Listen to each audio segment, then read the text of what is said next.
Awesome. Eduardo, please go ahead. The floor is yours. Thank you very much, Alex, and welcome to all the people that are going to present in the 100 Plus.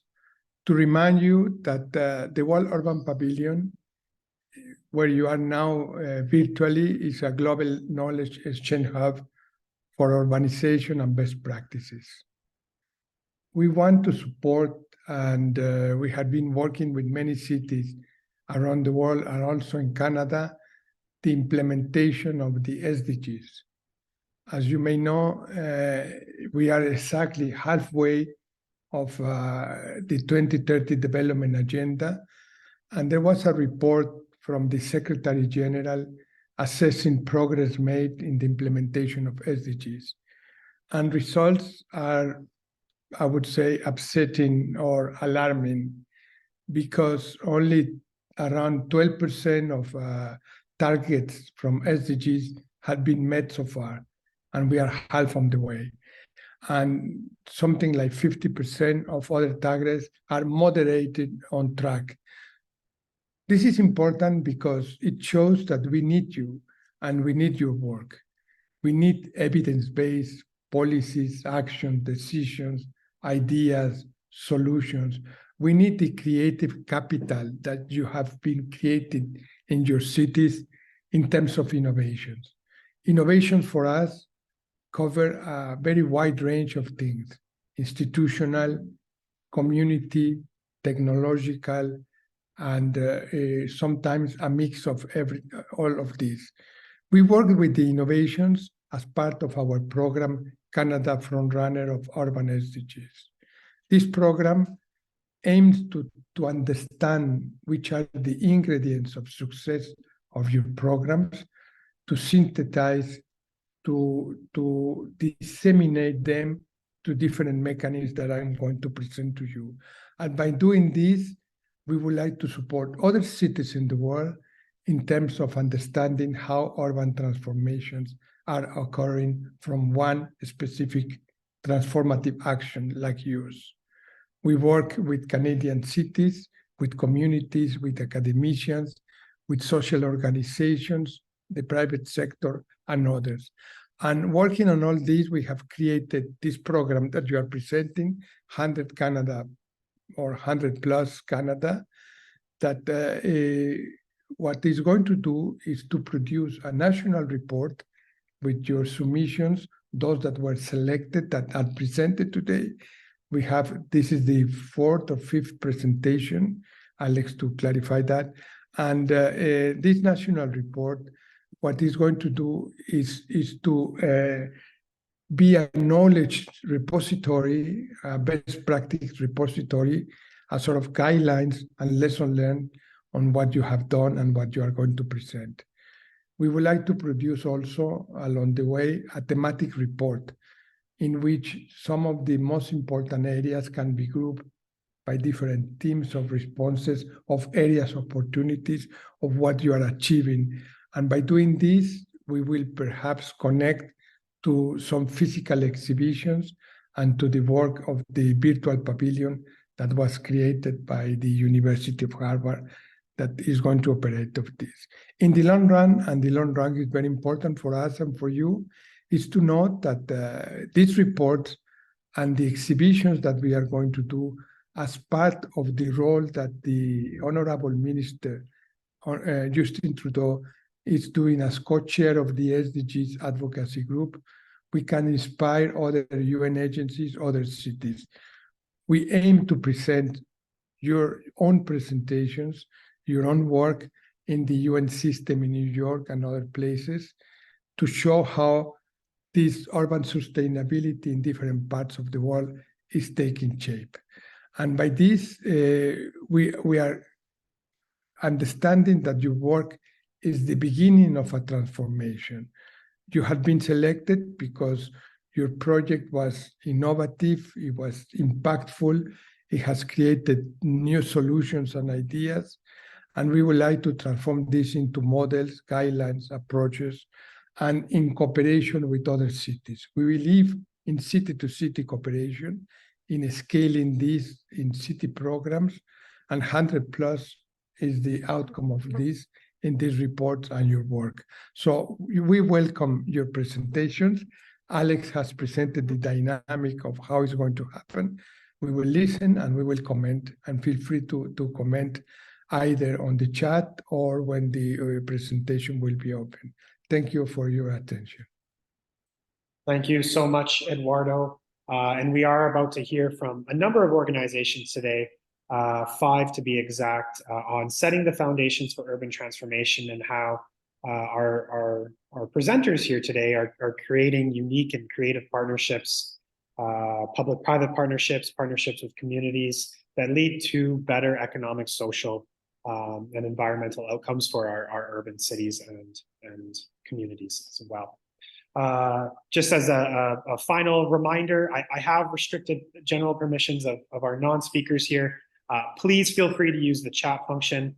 I am reading it, our speakers are reading it, and you will definitely be responded to as well. Everyone will have a chance to ask some follow-up questions following each presentation.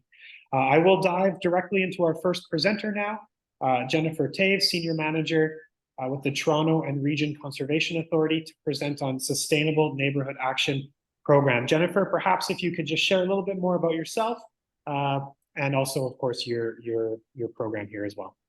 Floor is yours. Right.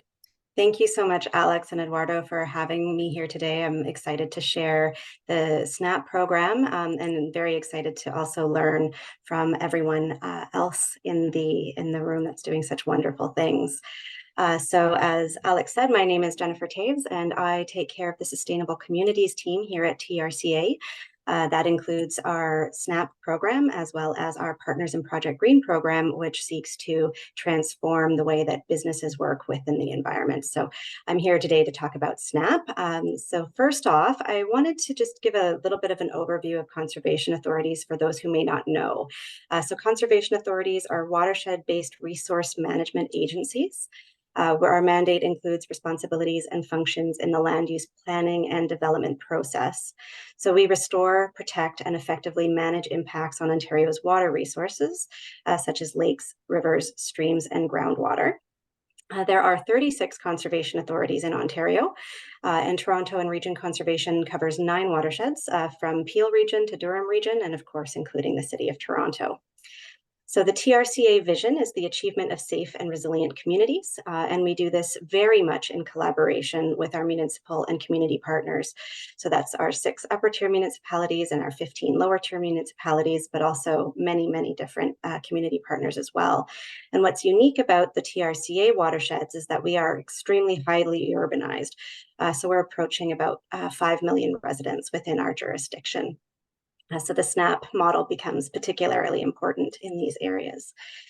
So what is SNAP? The TRCA Sustainable Neighborhood Action Program, or SNAP, is a very neighborhood-based program. We work at the neighborhood level, and we focus on sustainable urban renewal and driving climate action. So it's a highly collaborative program in which TRCA partners with municipalities and local communities to develop and also implement neighborhood action plans and climate resilient strategies for all land uses. So we use both a top-down and bottom-up approach, bringing together technical objectives from the municipalities and TRCA, and then bringing that in conjunction with residents' priorities for their neighborhoods, which may or may not be environmentally related. So we work very closely with local groups, and we build partnerships with all sectors to make sure that implementation does happen. So we are a very much growing network. TRCA has been leading the program since 2009, and we now have 16 SNAP neighborhoods across 11 municipalities, led by ourselves and others. And in 2022, we recorded over 156 implementation partners. So TRCA has provided coaching advisory services to others in applying this model, like our neighboring neighborhood conservation authorities, like the Credit Valley Conservation Authority, as well as local municipalities and non-governmental organizations. So there's a few elements that we've identified as being critical to the successful implementation of a SNAP. One is that we work at the neighborhood scale. So that means that we are very focused on an area that is bounded and has connections to each other. We are very multi-objective. So while we might be working on stormwater management, a lot of those benefits will be translated into things like climate transactions as well. So that it's very multi-objective. We are science-based. We work with local networks and rely on market research to drive this action. And we do demonstrations. So we do, exciting elements, innovative elements that can be then used to inspire others in other jurisdictions. So just to dive into that a little bit more, you can see our sustainability framework on the screen, and you can see how our core themes often very much complement our complementary themes. So these are all of the areas that we work in, and while we are very unique to each neighborhood that we work in, many of these overlap, and we see that they can translate into each other and offer a lot of different co-benefits. While we're working in one area, it impacts the other. And so you can see how that is really kind of highlighted here through our multi-objective and integrative approach. Over the years, we've seen tremendous social benefits from the multi-objective work we do, in addition to the environmental and sustainability benefits. So we developed a socioeconomic tracking framework. So you can see that kind of there up in the orange to identify and track those benefits. So I think I've very much stressed that it's a collaborative, multi-stakeholder and long-term program. So we take a collaborative approach to engagement involving all public and private stakeholders and implementation groups throughout the process. And we apply a participant to leader model to build relationships with residents. So that really helps us transition out of the neighborhood after our support is done. We're usually in neighborhoods for about 7 to 10 years, but we want to build that local capacity to continue the work when we leave. So that's a very large part of our work.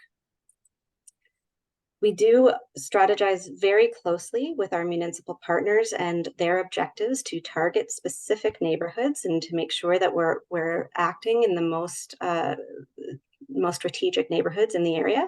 And to do that, we have a screening process. So we look very much at mapping municipal and TRCA priorities.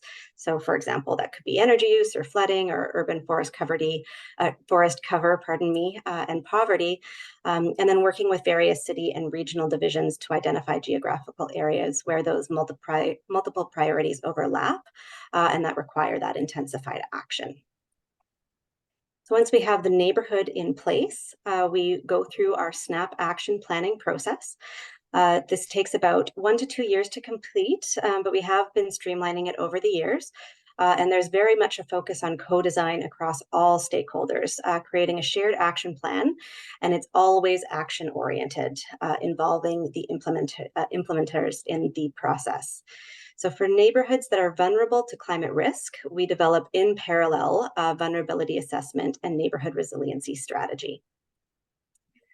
So as I mentioned, every SNAP area is unique and we tailor our work to the particular neighborhood. But there are some typical action areas that we find apply in most, one being home retrofit programs. So those deepen engagement and help homeowners take multiple actions. So not just necessarily energy, but also looking at flood management and other aspects as well. Leveraging planned park renewal or streetscape projects to bring together multi-interests and issues through public infrastructure renewal projects. Revitalization of multi-unit residential, institutional, and commercial properties, and community resilience through really intentionally building community connections, local leadership, and skills through action-oriented programming and events. So within the SNAP action areas, home retrofit programs, as I mentioned, really deepen that engagement. And in our Black Creek SNAP, we enrolled 381 homes participating in that, and you can see some of the actions that they took on that through the home retrofit programs. So by focusing at the neighborhood scale, we can really leverage the neighbor-to-neighbor networks to drive engagement in programs such as this, and really have some wonderful impacts that help the homeowners themselves, but really build the resiliency of the community as a whole at the same time. So again, I mentioned public infrastructure renewal projects. So this just makes good planning sense. You know, when municipalities are looking at doing their infrastructure projects, we can come in and find ways to maximize the benefits for the community through those infrastructure projects by enhancing the engagement in the community and other avenues. And MURPs are so important to this work. There are so many residents living in multi-unit residential buildings and working together. These are almost mini neighborhoods in and of themselves, and it can really address multiple sustainability priorities while increasing health and well-being of tenants, allowing free, access to free or low-cost nutritious foods and culturally sensitive foods and all of those wonderful things. It's a very important area of our work and one that is growing. And finally, just wanted to highlight the building community and systems change. So building community connections really develops that resiliency part of climate resiliency to make sure that people are connected to their networks, that they have places to go in terms of when there's heat stress and their vulnerable areas, that they build those connections to learn how to, you know, make those improvements on their homes and to really just drive that community action forward. So that's a very big part of what we do. And we do that through many different innovative engagement processes.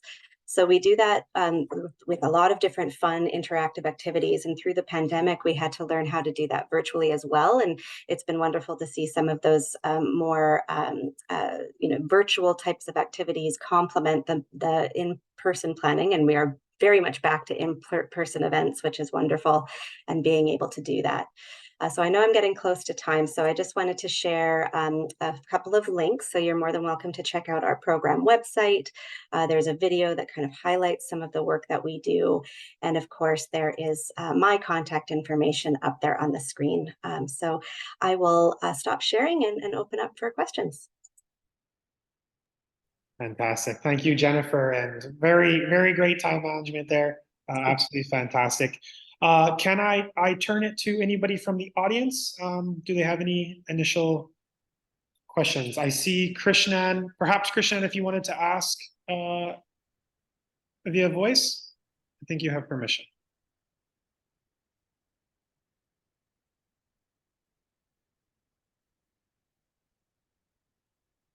Perhaps you're mute there, Krishnan. That's okay. I can ask on your behalf here. Jennifer, as you see in the chat there, do you conduct periodic water balance study to monitor runoff with changes in built-up areas?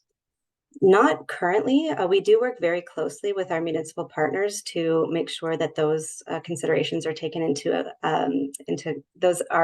consideration when planning our planting areas. But that degree, that level of analysis is not yet available to us. Awesome. Thank you, Jennifer. Jennifer, I'm just wondering as well, sorry, there's a couple of questions here. As a follow-up, how are the impacts of these various actions measured? Patrick. Yes, so we do a lot of measuring. We do measuring in terms of community sense of, we do a lot of surveys pre and post work to measure community sense of belonging, sense of connection, access to green space, all of those things to measure the impact on the community for how things have been done. And of course, we constantly track and manage how many pieces have been put in the ground, how the trees are surviving, all of those pieces as well. So we conduct a lot of metrics, and I'm happy, Patrick, to share those with you afterwards if you'd like to learn a little bit more about what we track. And we have a final question. We have two more questions. I'll ask Pamela first, and then we'll move to Taslim. Pamela has asked, what low-impact water drainage measures have you found to be successful? Sure. So we find that a lot of folks like the rain garden piece to be, that's a pretty successful one. So we go in and we do rain gardens on both public and private lands, and that's a fairly simple one to implement. We have worked on some parking lot projects as well. That's a little bit more done through the business and industry arm of the Sustainable Communities team, but it's always a little bit challenging to get those ones done on private land. So we can just continue to work on that. Awesome. Thank you, Jennifer. And Taslim, I'll turn over to you. You can ask via voice. Thank you very much. So I'm super interested in kind of the non-climate related impacts of the work, because I love the way that you're bringing the community together, and you guys, it seems like, create co-create a plan with the community. And I'm wondering how the plan that you create kind of dovetails with other planning happening in the community, whether it's like a social development plan or a community development plan. That, I mean, you mentioned Jane Finch, so I know that they're working on other planning processes there too. So I'm curious about interaction with kind of, other community building processes. Yeah, so because we work so closely with our municipal partners and their planning processes, we do try to support those wherever possible, listening to the needs of the community and incorporating those into our plans. So that would look like things like incorporating Tai Chi or other movement classes for those that have indicated that they're interested in them, or doing community walking, walking tours of the community to build connections within their neighborhood, not necessarily from a climate perspective, but just to build those connections. So they're done very much in process with our partner municipalities. And does your piece actually fit into the community's kind of like, is there a broader community vision where yours is a piece, or is this happening? Are there multiple pieces happening parallel, or? I think it's often multiple pieces happening in parallel. We do try to integrate them as much as possible, but it is mostly in parallel, yes. Super interesting. Thanks so much. Yes. And Jennifer, I see one more question here, then I will move on to our next presenter. Is this just within the TRCA, or is it across the CA groups as well? So it started within TRCA, and we've certainly worked with other municipalities or other CAs to teach and coach on how they can implement SNAPs across their jurisdictions as well. So there's a number of SNAPs in the Credit Valley Conservation jurisdiction, and we've talked to our other partners in other CAs as well, and hope to continue to inspire and coach and teach to get this model implemented throughout all the CAs. Awesome. Thank you so much, Jennifer. I will move on to our next speaker, and just if you're able to stay with us for the rest, there will be additional opportunity to ask questions after all the presenters have spoken. I will now move to Fernando, who's already sharing his screen. Fernando Caru is the Manager of Renewable Energy and Net Zero Development at the City of Toronto. And he will present on the Toronto Western Hospital Wastewater Energy System. Fernando, please go ahead. Great, thank you, Alex. Can you hear me well there? Yes, it's perfect. Very good. Well, hi everybody. Good morning, and again, thanks, Alex, for having us to share, our experience with our wastewater energy program, which is relatively recent, and the hospital actually is our first major project. So I'd like to start a little bit with background of, what are the drivers? How do we get here in terms of, leveraging municipal infrastructure, municipal assets, for climate action?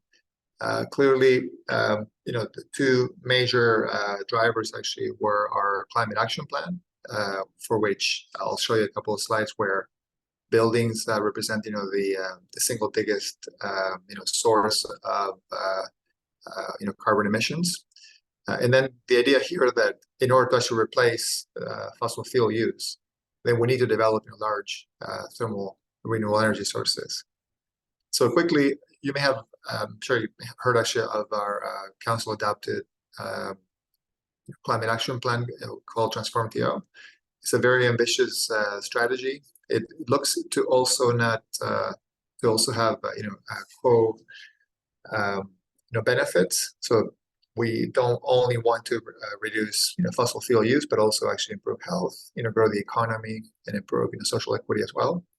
So our journey actually is now essentially to decarbonize, to get to net zero emissions by 2040 or sooner. And again, a large part of that actually, as you'll see from this slide, is our building. So 58% of our emissions. So this is our annual GHG inventory, and very similar to actually municipalities around the GTHA and so on. Buildings actually tend to be the biggest source of emissions. So our climate action plan has upwards of 30 plus different strategies, But when it comes to decarbonization, we'd like to sort of summarize it actually into the three key things that we can do. And of course, transportation being the second biggest, we're looking to do a modal shift for transit, electromobility, and so on. Circular economy, for waste. But when it comes to buildings, actually, really is a combination of efficiency, but crucially, renewable thermal energy to displace fossil fuels. So to that effect, you also have heard actually about our world-renowned deep lake water cooling system, and that was actually the first instance of Toronto actually using or leveraging municipal water infrastructure for energy. So the concept here actually is, of course, downtown Toronto actually has a number of very large buildings, commercial, institutional, government, and we sit right at the edge actually of a very big lake. The lake actually has a 4-degree isotherm, and in essence, we solved actually two problems with this solution. Our water department actually increasingly had low water quality. Part of it actually was silt in the water intake from a much shorter water intake. And we also had actually issues with zebra mussels. So this idea of leveraging the water system for energy had been around for a little while, but it wasn't until we could put actually the two business cases together to fix the water quality as well as harvest energy from water cooling that this was possible. So essentially, since 2003, the deep lake water cooling system has actually replaced countless air conditioning systems, large buildings. And the point here also actually is that it's not only a great energy saver, but it's also a water saver. Most large buildings have evaporative cooling towers. It's not the air-cooled air conditioning that we have at home, but it has actually a water-based system which evaporates a lot of water to cool the condenser water coming from electric chiller. So we're saving actually an increasing amount of water from the system. So that got us to then also look at other parts. So what other municipal infrastructure can we leverage? And of course, sewer is something that has been done actually in other jurisdictions. We took the benefit of Vancouver, the Greater Vancouver area. We also actually talked to King County and some cities in Europe and so on. And we had the benefit actually of a local a Toronto company, Noventa Energy, who actually in fact is delivering the project. The city actually is essentially making the energy available, and the Noventa Energy, an energy developer, is upgrading that energy through heat pumps and selling it to the hospital. And this is actually currently a fast-moving sector, so we'll see how long we're going to be the largest project. But currently, actually, this is the largest raw wastewater energy project in the world that we know of. And essentially, it decarbonizes an entire campus, hospital campus in downtown Toronto, by using actually energy from the sewer through a heat pump system. So the hospital actually, when the project is complete, which is under construction right now, will basically have upwards of 90% or more less natural gas consumption. So it's not it's a very big feat. The way that the project works actually is quite simple. From a civil engineering perspective, there's a major sewer, a major trunk sewer that runs along Dantas Avenue, right along the front edge of the hospital. And the Noventa Energy actually, the energy developer actually is essentially constructing a wet well. So it's an interface from street level down to where the trunk sewer actually resides. And they'll be basically connecting that to an energy plant, where the sewage actually will be essentially borrowed, and the energy actually will be extracted and then put back into the trunk sewer. And that is the first project that we have actually, but the team also here, we looked at the overall potential for sewer energy in Toronto, and it's significant. And this is only from our trunk sewers or major sewers. So essentially, we could be extracting upwards of 300 megawatts of energy quite easily from our sewers. So then we are looking forward to actually working with Novanta and other energy developers on decarbonizing campuses, healthcare, institutional education, and some other large buildings. Naturally, it matters where the resource lies, so it's actually more I guess location specific than for example geo exchange, where you can drill boreholes pretty much anywhere. And that's why we have the team has put together actually a program where proponents can actually look up their resource. So in this instance, actually, this is that corner actually of Dundas and Bathurst, where the hospital is. And this is a self-serve system that allows energy developers, actually large users, to look up where the closest resource is and what does it entail. And it's meant to be a first screening tool. This is a sort of a go, no-go to look at proximity and also the amount of energy available.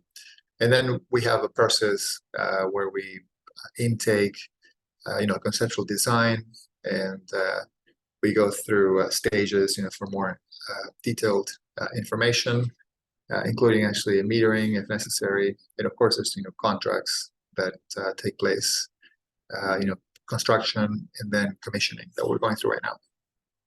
So it's been really interesting, journey in the last 2 to 3 years to essentially put together actually our first major project, and at the same time actually we have a program in place, and we have upwards of 10 plus sites or projects already actually in the go at different stages.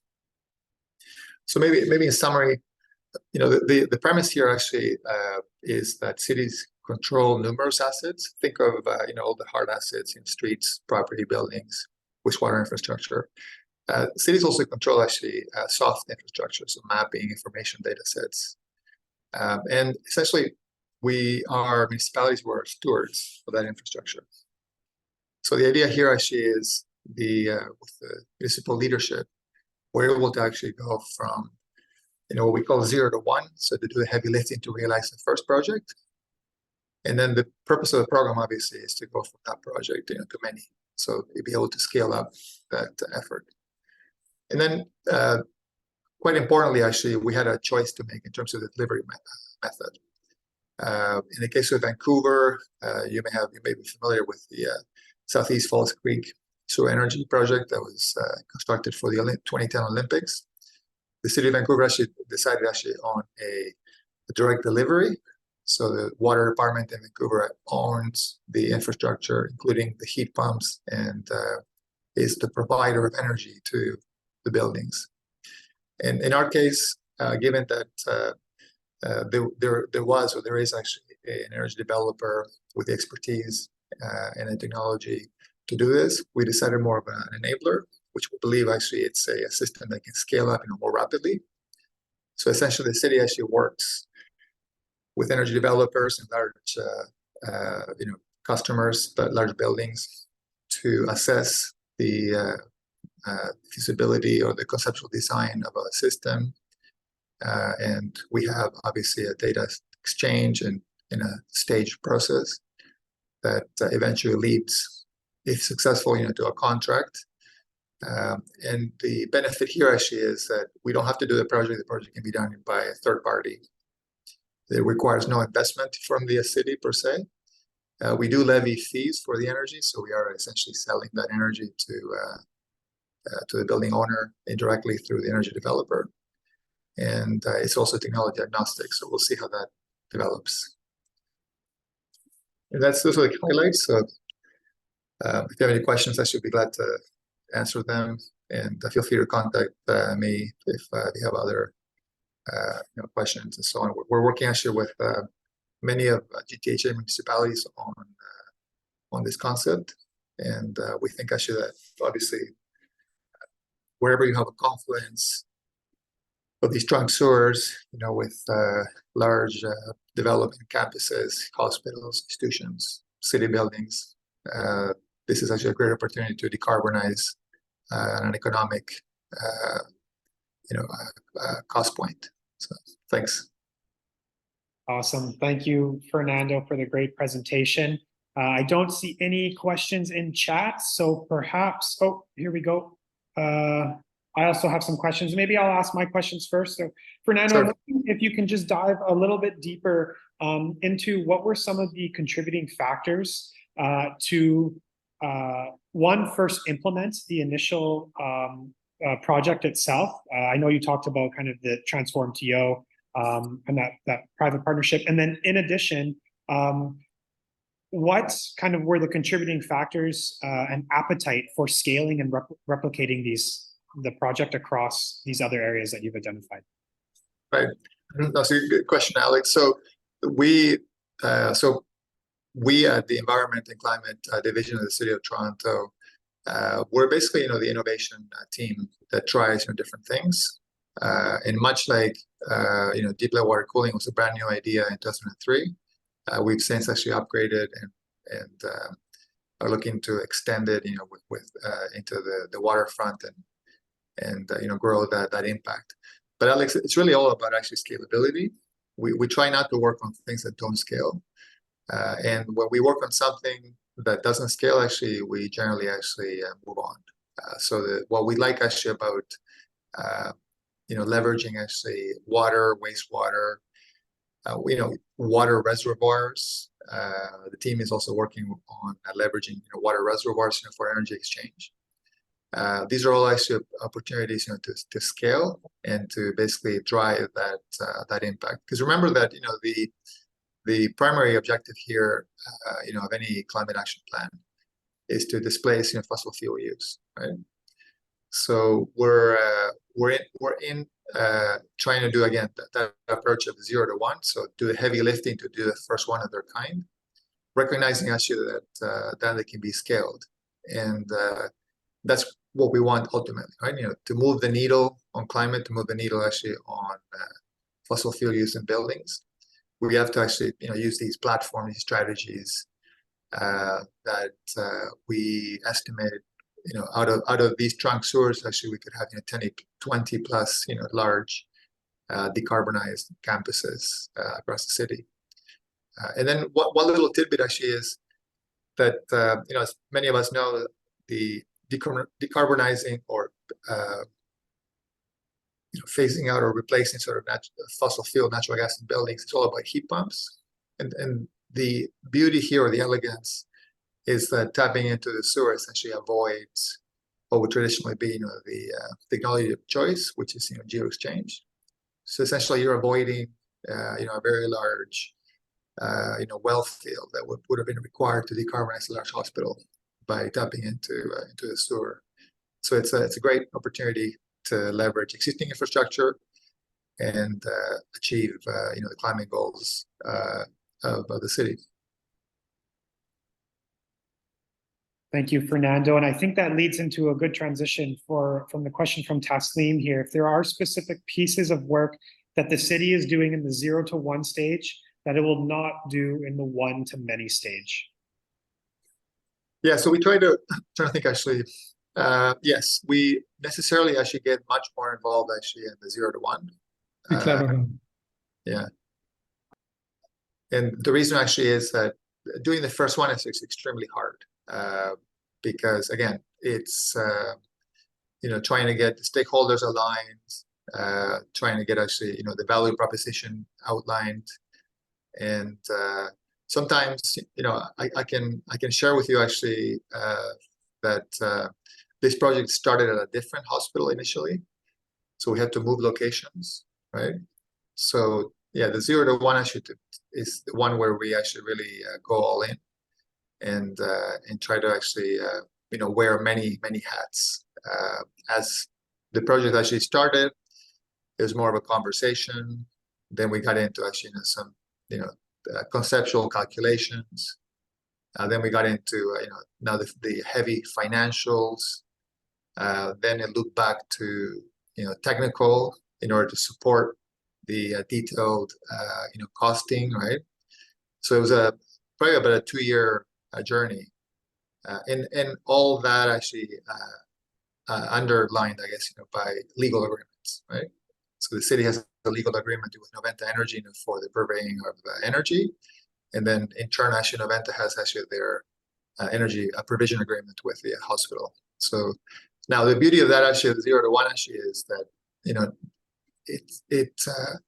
you can't cookie cut too much, but I mean those are going to be templates going forward that we are using to actually do the second, third, and fourth projects. So there's always actually heavy lifting in setting up that infrastructure in terms of the conceptual designs, the data flow, the detailed technical, financial, and legal requirements. But then now we have all that infrastructure in a way, all that soft infrastructure that will help us, with the upcoming projects. So on the upcoming projects, will you still be convening all the stakeholders and leading those like that? Because it seems like you played a really important leadership aligning stakeholder convening role here. And so will you still be doing that in the 0 into 1 to many, or is that then going to be different people? We are we are actually the difference actually is that I think it takes a different less level of effort, right?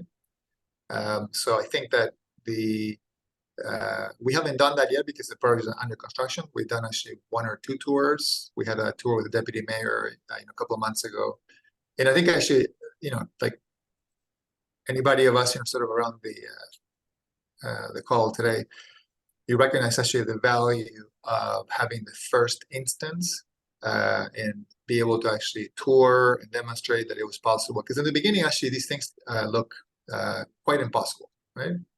The prospect actually of decarbonizing a major hospital using solar energy it was not a slam dunk in anybody's mind, right? So the idea here actually is that we will use actually, in fact, this one, and we'll play a bit of a role actually in that sort of that education piece and that awareness. But we tend to actually, made your question actually, we tend to wear many hats, right? But my expectation, like it happened with other programs, as these programs mature, they will require actually, they'll become actually obviously more, predictable. They'll be from all sides, right? So the engineers, the energy developer, the customers, it'll go actually into more of a less level of effort, or that's kind of the trend that we've seen with other programs. Thank you, Fernando. Sorry, I'm a little multitasking here. We got University of Toronto here hosting an event here while I'm doing this virtual session. I do see 2 more questions and I will move on. Anthony Krishnan had asked a question and it was answered by David Macmillan, who's also part of the Toronto Western Hospital Wastewater Energy System team. Krishnan, did you have any follow-up after David shared his response? Or otherwise I can move to the next question. I turn to you, Krishnan, if you have any follow-up.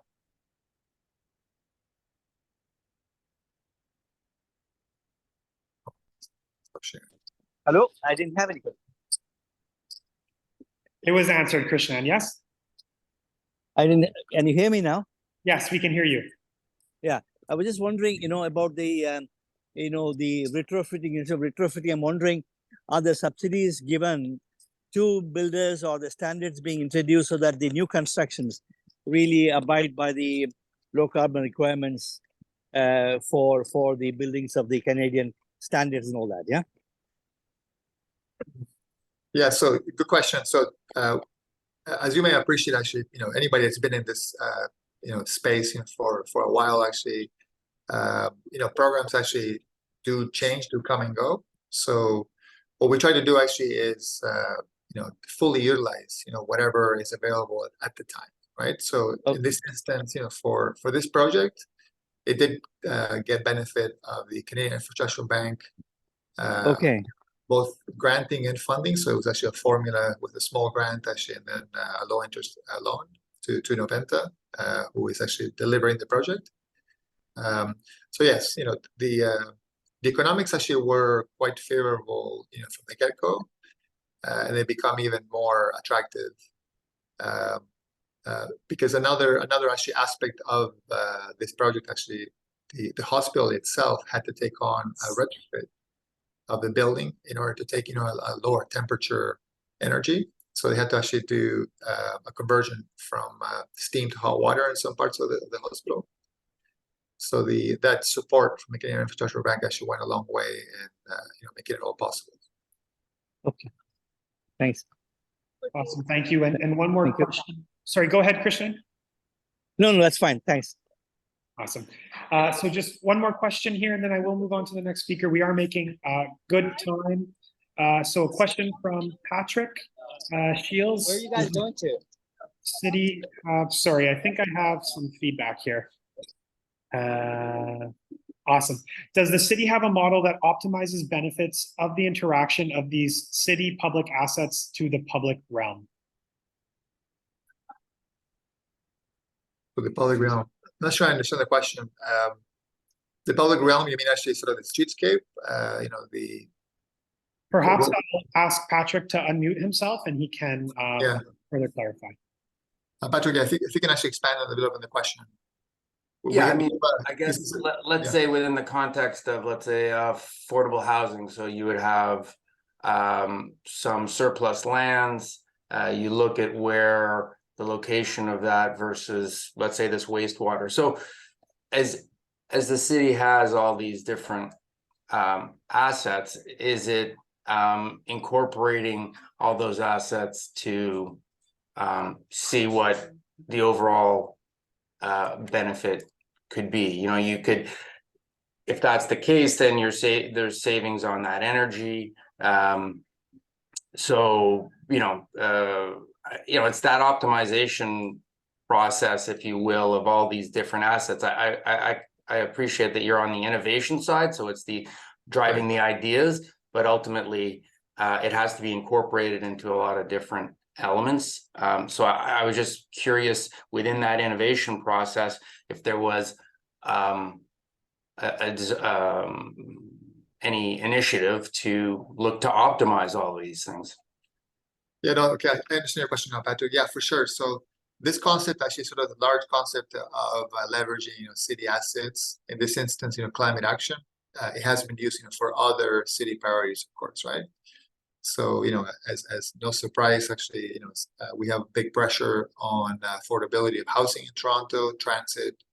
We have a big waterfront that we're looking to redevelop, which the city owns a large part of that.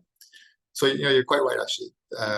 The housing now strategy that the city has actually, in fact, actually is predicated on the long-term leases of city-owned land for affordable housing. And in fact, actually, one of the projects that we're working on actually is actually in the Etobicoke civic precinct site, so the 6 Points intersection in Etobicoke. And that's actually quite a layered, sort of a value proposition where it was a brownfield, 13-acre brownfield that the city owned. It got basically, land developed. 12 parcels, were created. In one parcel, actually, we're building a civic center, which will have, library, community center, office for city workers. And it's actually transit oriented, right at Kipling Station. And all that actually is going to be serviced with a district energy system with geothermal. In that instance, actually, the sewer resource actually was not sufficient. So you're quite right. Actually, we use actually this strategy of leveraging city assets, to achieve city objectives. So climate energy being one of them, but they come together, like in the case that I'm referencing in the Etobicoke civic precinct. So thanks for the question. Awesome. Thank you, Patrick and Fernando for your presentation.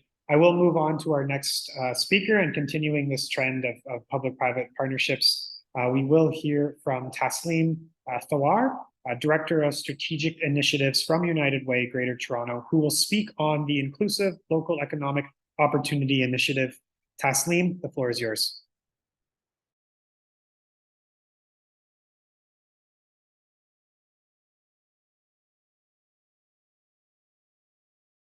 Oh, sorry, Taslim, I think you're mute. Great. Thanks, everyone. I'm super excited to be here today, and I'm talking about an initiative that United Way started about 5 years ago. It's called the Inclusive Local Economic Opportunity Initiative. A key piece here is for just everyone in the room is that the neighborhood that we're working in is called the Greater Golden Mile, and there is a commercial corridor right in the center that it's going to be undergoing a ton of development. It's surrounded by 5 neighborhood improvement areas, which are essentially kind of, average household income levels are 10%, or sorry, $10,000 lower than the rest of the city. We've got 1 in 5 neighborhoods, residents in or households in unsuitable housing, 76% kind of visible minority. But what's coming to this neighborhood and why we chose to work in this neighborhood is, oh, sorry, my slideshow decided not to work a second. Sorry, guys, I'm having some technical difficulty here. No problem. Taslim, it may help to stop share and then reshare. I have actually no ability to move my mouse here, so give me a second. I can or stop your share. Yeah, no, I can't do. Oh, there we go. Worked. There we go. I'm back. Okay. All right, I'm back. What's coming to this neighborhood, though, which right now in that kind of center pocket of the neighborhood that I showed you, is really just big box retail. So there's Staples and Best Buy and all those things. What's coming to this neighborhood is 75 buildings proposed over the next 20 years and 35,000 units, of 35,000 residential units, probably 50,000 new residents. And 3 new transit lines, starting with the Eglinton Crosstown, then the subway extension, and then the Ontario line. So there is going to be a ton of opportunity here, including kind of affordable housing, jobs, space for local retail, and for community agencies, and contracts procurement for local small and medium-sized enterprises. So what ILEO actually does is we're trying to bring together the public, private, and community sectors to ensure that the benefits of this development actually reach those surrounding 5 neighborhood improvement areas that I showed you first. And the way that we are doing that is through this very, very simple kind of model here. So we have 32 partners from all sectors. We've introduced 5 pilot interventions in the neighborhood well before the development has actually started. So all the planning permissions are approved. Everyone's kind of getting their ducks in a row. There's 14 different developments. But the construction hasn't started yet on those private developments. The Eglinton Crosstown obviously has started, but shovels haven't hit the ground on any of those residential buildings. So we've introduced 5 pilot interventions. We've come up with, there's 3 objectives that those pilots are meant to achieve, which is good jobs, community ownership, and influencing the development. And there's kind of one vision. And this was kind of created by a leadership table. And so these are the folks who are at the table, the various organizations. You'll see it's about a third private sector, a third community sector, and then we have some deep involvement by the City of Toronto, as well as leadership at the federal level from CMHC. One of the key pieces of this intervention is, we were very, very focused on not just having a table that was going to do a lot of talking and come up with a report, but we wanted action. And we knew that for action, we needed resources and we needed time. And so the members of the leadership table are the CEOs of those private sector companies. They're the executive directors of those community organizations. And it's very senior leadership from the government partners as well, because we knew that once we came up with ideas and interventions that we wanted to put in place, we were going to need the time and resources of those organizations around the table. And so it's the CEOs who really make that happen. So this is how we kind of created Ilio. In phase one, we started just with the private sector. The reason we did that was because we knew that the public sector and the community sector had been thinking about and were concerned about the challenges of neighborhood revitalization and how the benefits of that revitalization were being distributed across communities. People were being displaced and not being included as neighborhoods revitalized. We then, but we didn't know about whether the private sector kind of, were paying attention to the problem. Did they know about the problems? And specifically, we didn't know about whether they understood the levers that they had available to them to influence the challenge. So we spent the first year doing that. The second year, we really expanded the table to include the community agencies as well as the public sector. And that's where we came up with our 3 objectives. We came up with the 5 pilot interventions, and we came up with this neighborhood vision. Now we're in phase 3. We launched our pilots in 2021. We built participation and we built kind of the models in 2022. And now we're scaling up the models and the pilots in the Golden Mile itself. And we're starting to explore what other neighborhoods and what other big developments are coming down the pipeline where this model could actually work. So, the tables all the way through have been co-convened by United Way and BMO, with the CEO of BMO, Daryl White, kind of stewarding the corporate sector participation.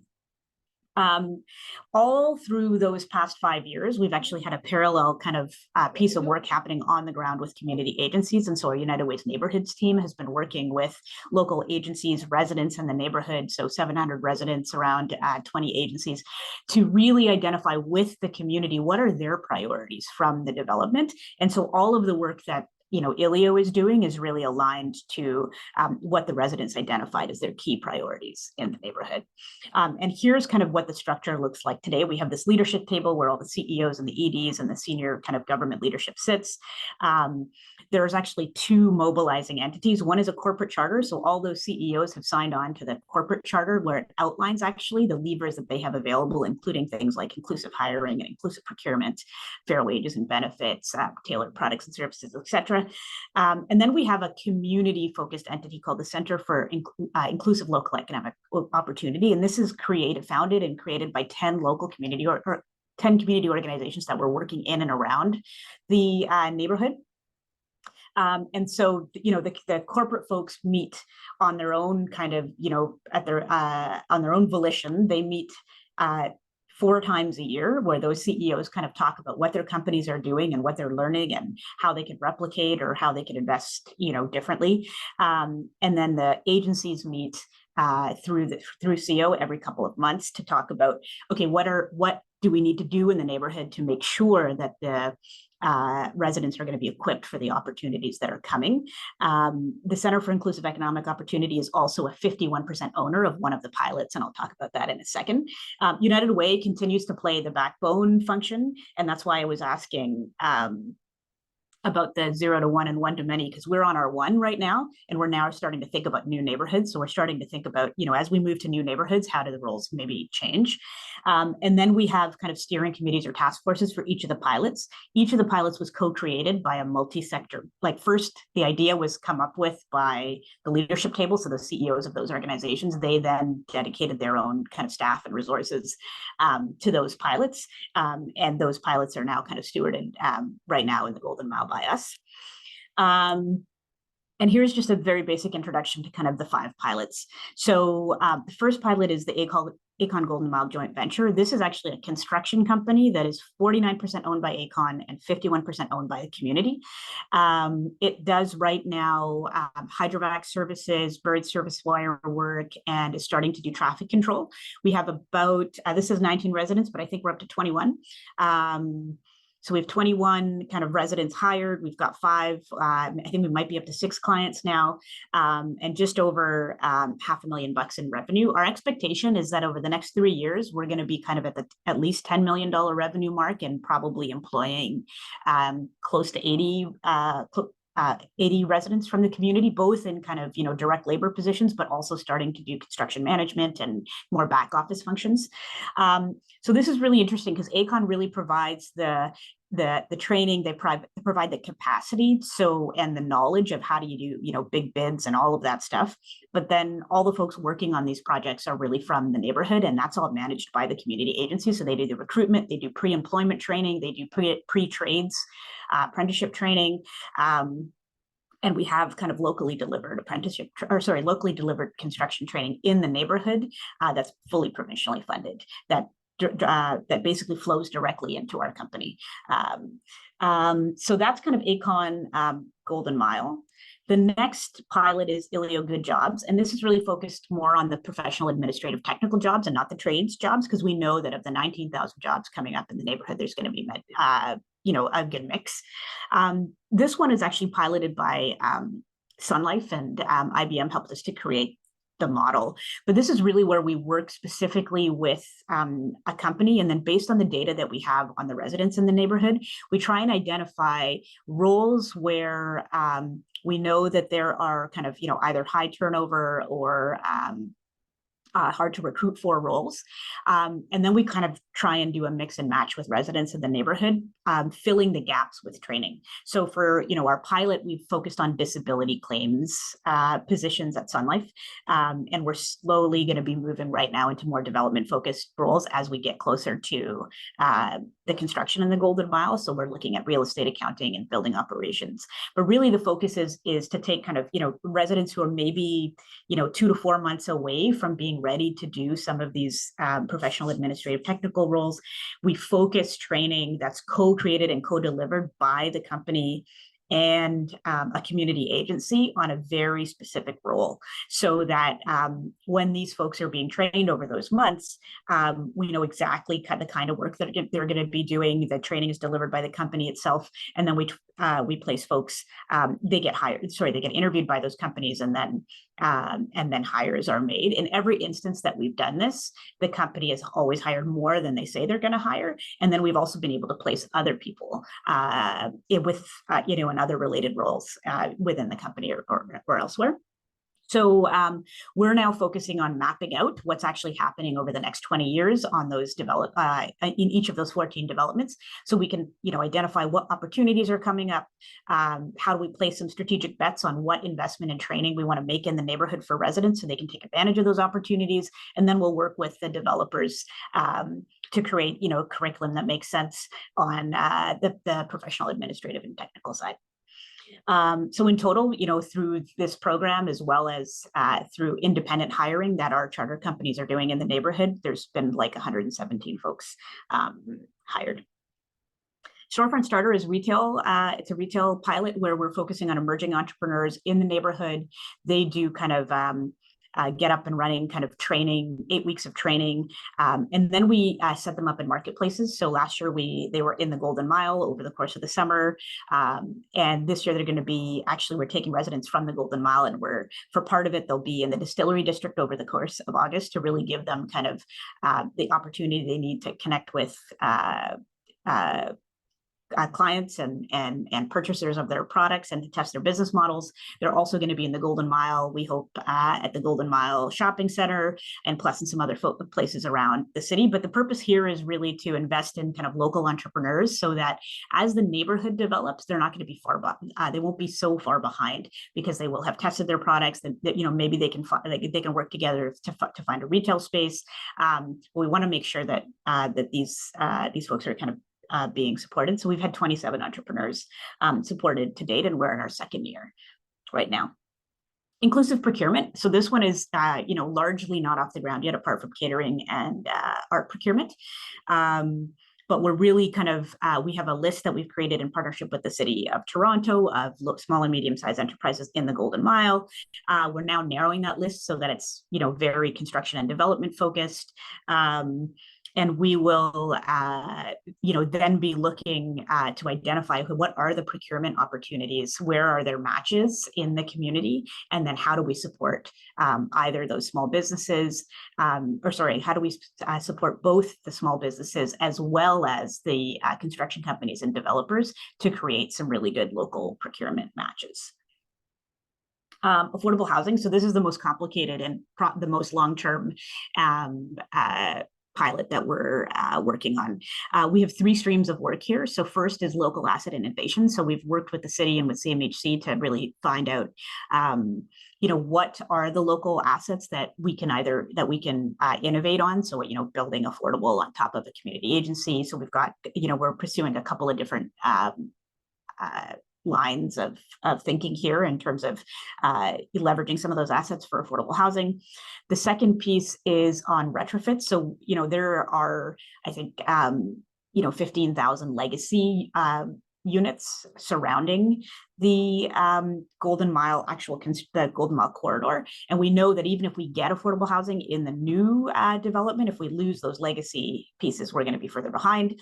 So, there was an advisory group that worked over the course of last year. We just put out a report. You can find it on our ALEO website that really kind of recommended a way to kind of pursue retrofits for climate and affordability. So ensuring that some of the benefits of doing those retrofits would actually go to tenants and they could maintain the affordability in those units. So we're now looking to pilot in the Golden Mile, a handful of projects based on that model. And then the financial instruments model, this is where we're working really closely with CMHC and with BMO, to think about, how do we actually deliver in a place like this, which is privately owned. So we have very few levers for affordability, that, a lot of the planning permissions have kind of been done, and where we know that the surrounding residents are really not going to be able to afford. So just for context, there are 35,000 units that are proposed here, and only 750 of those units, after city negotiations with the developers, are planned to be affordable, and they will only be affordable for 15 years at 100% of market rent. So we're trying to think about, with all of the different stakeholders around the table, can we come up with new and different ways of thinking about affordability here? And can we leverage, private sector capital for that initial equity investment? What are the different models that we can come up with so we can actually do a lot better than those 750 units that would otherwise be delivered? So we have a task force that's working on that. We have some initial models that we're exploring, and this one is, as I mentioned, kind of probably the highest impact one that we're doing, but it's also the longest term. So we'll see what happens there. And now I think I have lost my ability to change the slide again. Oh, there we go. Here we go. Our impact. So far, this is kind of, we have an outcome evaluation framework that we worked on with PwC on, that is really all about the economic and the kind of the numbers. And so, in total, 136 kind of, residents, $500,000. The numbers are small, but just keep in mind that right now the development hasn't started yet, and we're really expecting that that's going to be a big that's going to push a lot of these numbers up. And we're really just creating a brand new model for this kind of partnership and this kind of approach. So that we're very encouraged by these. One of the interesting pieces is that, yes, we have our pilots, but we're also turning out building community assets that can actually be mixed and matched. So we have, now a bunch of relationships with all 3 sectors. We've got a whole bunch of assets in the community, like this locally delivered construction training, like our PAT jobs training and the neighborhood-based outreach model, and all of that, it can now be kind of mixed and matched, and hopefully be very kind of agilely directed at the development in a very what we don't want is to have what happens in other developments where opportunities are presented to the community and we just don't have enough time to get our ducks in a row to kind of get residents to take advantage of those opportunities. So we want to make sure that we're equipped, and that's what we're focused on, is building those assets that we can then mix and match, so that we can quickly respond to those opportunities. Just 4 key ingredients for success. So first was kind of, invite all sectors to be part of the solution. So anyone we knew that we were going to need to implement stuff, we had them co-create all the pilots with us. We prioritized that executive level commitment, which kind of allowed us to get the resources and the staff that we needed to get the stuff done. What our team really does is communicate the big picture. So here's what the vision is. Here's what we're trying to achieve. We get everyone kind of aligned on this. Here's what we're doing in this neighborhood, and then we have a pretty solid kind of dashboard and a quarterly method of kind of collecting all the results and presenting them back to the table. And that's all I got. Sorry if I took too long. No, it was fantastic, Taslim, and I actually had the fire alarm go off at the end there. So I'm glad that there's a little bit more time there for it to disappear. We have time for probably about 1 or 2 questions. And Taslim, I'm sure you've seen it already, but just a nice little props there from Pamela on the amazing leadership by United Way. Just one question that popped into my mind is, you know, a lot of the, you have these kind of priorities that are set by the community, and I'm wondering how longer term, perhaps citywide or national objectives are also incorporated into the evaluation metrics of Golden Mile. I didn't see much about kind of the environmental, perhaps objectives that Golden Mile is trying to meet through ELIO, or perhaps how space is being used as a, you know, when we look at the pandemic and how we're redesigning and transforming our communities with considerations of living in a post-pandemic world. I turn to you, Tasneem. Okay, that's a really great question. So one of the things we were very clear at the outset is that we were going to focus on economic opportunity. We knew we couldn't do all the things, and there's a whole bunch of kind of, you know, incentive programs and there's a whole bunch of things already happening on environment. So we actually did not include that in the plan very deliberately. And we knew, you know, there was also, you know, as you mentioned, there's also a whole lot of kind of social goals from folks in the neighborhood that are not related to economic opportunity. We were also very clear that, you know, we have United Way gives out about $70 million a year. So we have a lot of those same agencies are receiving program funding and anchor funding, and they're working on those social development pieces in the neighborhood, as well as a whole bunch of other kind of, you know, organizations. And so we, you know, the priority that was identified to us by the residents of the neighborhood that was really missing, and that where we could actually make a massive difference, especially with the involvement of the private sector, was this concept of economic opportunity. And so that's why we focused exclusively there. Awesome, very clear. And that did answer my second question as well, as the leadership table did look quite, you know, perhaps we could say top heavy, but it's very clear that the community considerations and their values were definitely reflected in this initiative here. I will move to the last question before we move to the next speaker. Patrick has asked, would affordable home ownership be an avenue you would be willing to consider, or is it just affordable rental? Nope. So we're noodling with a whole bunch of models, and we definitely think that a mix is what we're aiming for.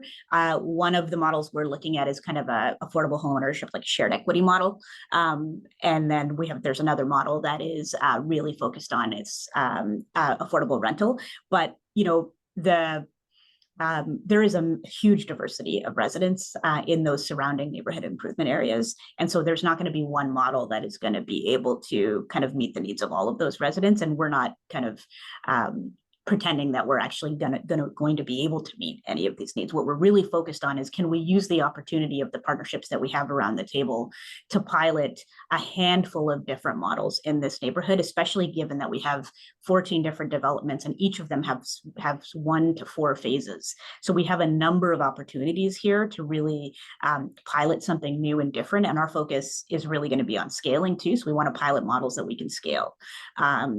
And then we can, you know, either scale them within the Golden Mile or in other neighborhoods. But we are really looking to do things, you know, differently because the way that we have addressed affordability in the city so far has kind of, you know, every project delivers 20 units here or 30 units there, and we have a 250,000 unit kind of shortage. And so we're really looking for models that can deliver at scale. Fantastic, Taslim, and definitely a clear trend coming from all the past 3 initiatives here in terms of that partnership model, and in terms of that importance of focusing on scalability and replicability as well. I will move on to our next speaker, who will speak about a shift to sustainable transport in Atlantic Quebec. Mark Lazanowski, Operations Coordinator of ARGIM. Mark, I'm going to say this in French here. I think I'm not going to do a good job. The full name of Regime is Régie Intermunicipale de Transport Gaspésie Île de Madeleine. I don't know, Mark. Perhaps, though, you can correct me in my pronunciation. I'd say that's not bad for a first try. Thanks very much, Alex, and welcome everyone. It's a pleasure to be here with you today. As Alex mentioned, my name is Mark, and I am responsible for all of our operations here at La Regime, which is a quasi-governmental organization. Not unlike, we can compare us to both the TTC and to Metrolink. So we are very much a transit system and a mobility system like the TTC. But like Metrolinx, we cover many different municipalities. So Gaspésie and Île-la-Madeleine is one of the administrative regions of Quebec that includes 6 different essentially regional municipalities or counties. And so our territory is very vast. And here we are at the World Urban Pavilion, representing some of the smallest urban areas in the country. So our territory, just to give you a concept of its vastness and also its density or lack thereof, across our 6 counties, we have a distance of over 600 kilometers if we make the loop here from one end of the territory to the next. So this would be not too dissimilar to going from Toronto to Ottawa to Montreal and back to Ottawa, but then also having a separate county, say only accessible by airplane. Let's say that we had Moosonee, who was part of the GTA, then that would kind of help you to understand just how dispersed we are.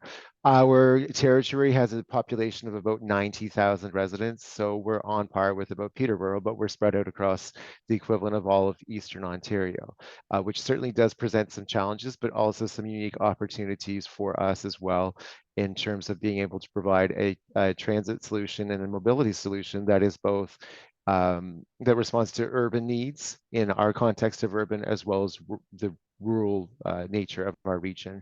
So as many of you are aware, in many regions of Canada, public transit is simply not available outside of our larger urban areas. And this need was identified here in our region approximately 15 years ago. And that led to the creation of first a non-governmental organization and subsequently the regime to help our citizens and our visitors to be more mobile in our region without simply having to drive.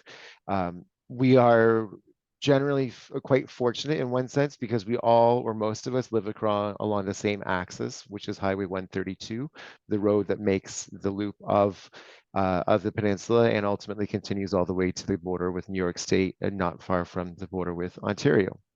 And so this region, although it presents some challenges in terms of being able to provide mobility-based solutions that are not just private car to our citizens, there are some advantages as well because we're not working across multiple axes so much, but one strong primary axis.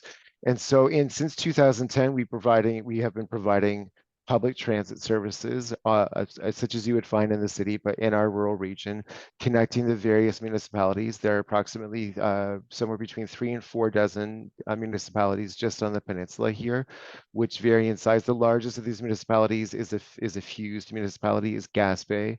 So Gaspé has about 15,000 residents, but Gaspé, the urban center, falls a little bit short of actually the definition of urban area. It's a little bit less than 5,000 people. So it's quite different. If you think of a typical commute in Toronto, for example, everyone is going, or not, it's certainly changed today, but the primary focus is downtown Toronto, and then you have your secondary poles elsewhere. In our region, all of our poles are primary or secondary. We don't have a dominant center in the region. So the trips that our passengers take to go places in our region are all over the place. They start at point A and go to point B. They start at point C and go to point F. It's an interesting territory to try and cover.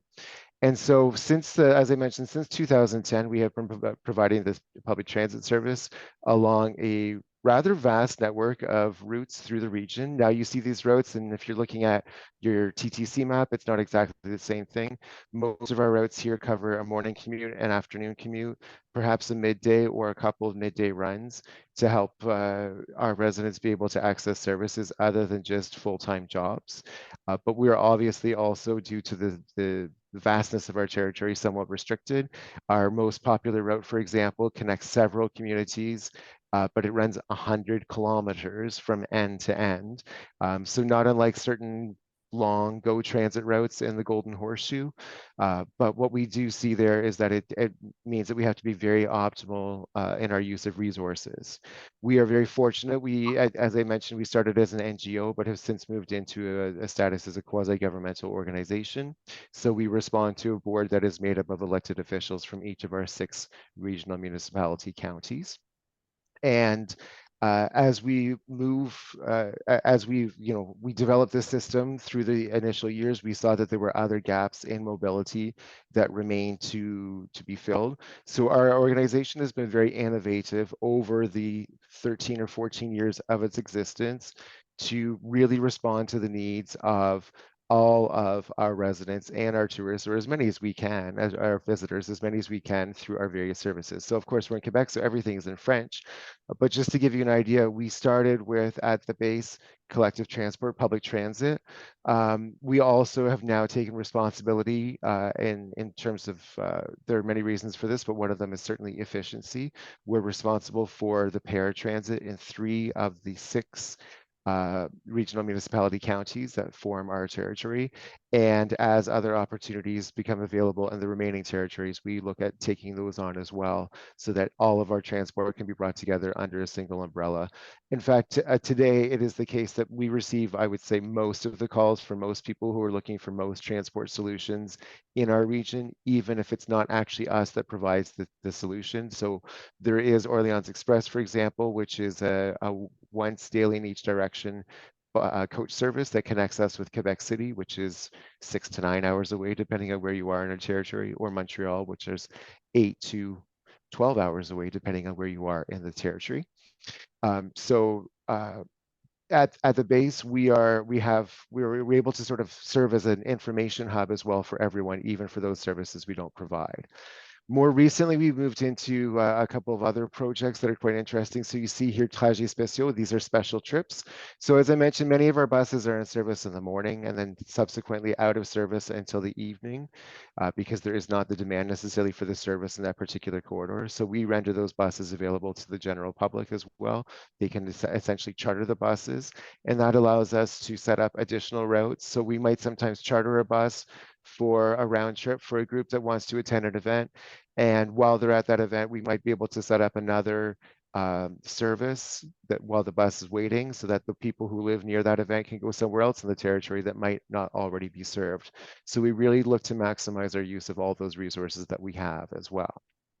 And then as an extension of our services, we obviously are not able to go absolutely everywhere, and we cannot go all of the time. For example, our service is Monday to Friday. Most of our routes, most of our buses, it's the same driver who drives that bus morning and night from 5 days a week. So if we ever want to go beyond that, we need to look at a lot more staff. And as we all know, hiring staff is not always the easiest thing at this point in time and does present certain challenges. But to diversify our offer, one of the things that we did was start an electric car sharing program.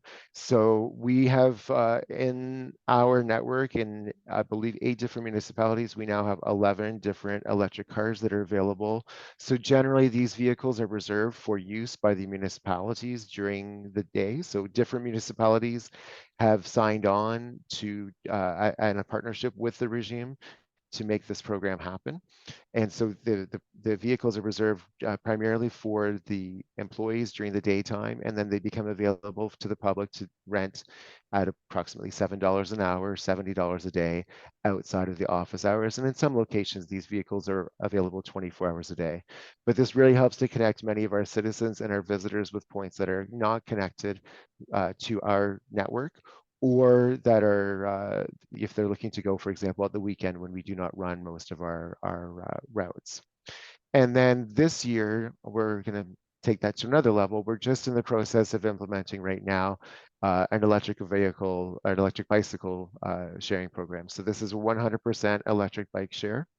And it's starting with 4 partner municipalities. So These bikes will be located at stations within those 4 municipalities, and residents will be able to move within those municipalities and neighboring municipalities. The participating municipalities in this original phase are all quite far apart from each other, so it's not intended to replace intermunicipal transportation, but to give other options for some of those last mile trips, or for casual use, or just to help our population be more active in the territory as well.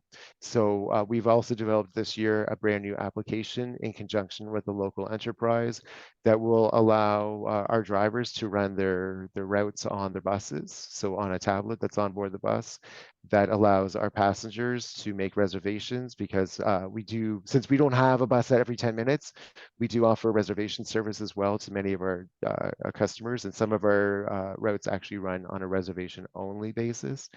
And so right now, our customers will call us if they want to book a trip. Now they will also be able to log on to the application or log on to our website and request that reservation online, and they will use the same application to access the electric bike sharing system. So one of the big challenges that I'll talk about before I hand it on to the next speaker, because I'm sure that you're all aware, funding for this kind of program is as a challenge. And so we're very lucky. In more than 10 years ago, by way of a referendum, the voters of our region approved a 1 cent gasoline tax, a 1 cent per liter, not 1%, maybe 1 cent per liter gasoline tax, which is our largest single contributing source of funding for our operations. At the same time, for anyone who operates anything with a gasoline tax and who's looking at moving toward a more sustainable model of transportation, if we are successful at what we do, that necessarily means that we will get less tax revenue in the future. So we are always looking at ways to diversify our revenue streams. So the car share, for example, is one such example. And the chartered services that I discussed earlier are another example of that. But it becomes important for us to make sure that we have the support of the population to be able to keep that gasoline tax, and also forces us to look a little bit more broadly for other sources of revenue as well, and to make sure that our service is always relevant for all members of our population, including those on the islands who are a bit more distant, but where we also have actually a network that we just expanded quite significantly for the summer months to respond to the congestion that takes place, because it's a small island group, and they have a lot of traffic from visitors over the summer months. So it creates challenges for visitors and for residents alike. So it's really all about that cocktail of options. We're always looking at more possibilities. We're growing our existing programs. We're adding cars in it. Once we get our bikes are launching next week. Once our bikes are launched, we'll be looking at expanding that program as well. But one of the really nice things, and I am from Ontario originally, and I loved growing up there, but one of the nice things of working in a small region is that we're able to, not everybody's a number. So we're able to discuss directly with our residents and our visitors what are their needs, and to be able to respond to those needs, and to be able to anticipate future needs as well. And so it has been, again, we're in our first 15 years. It's a relatively young organization and a young project, but it is often cited as a model for other such transportation systems elsewhere in the country. If you go to British Columbia, BC Transit, a province-wide organization, does provide a lot of support for rural transit and other parts throughout the province. But outside of British Columbia, it is often difficult to find this kind of model that exists, and it exists in a functional way. So we're happy to provide that model, and we're starting to see that other regions of Quebec and elsewhere in Canada are not necessarily copying our model, but taking certain elements that they see that work for them, or just taking advantage of those opportunities to be able to provide a service that maybe they didn't think was possible in the first place with the residents. One last thing I'll comment on with the car share.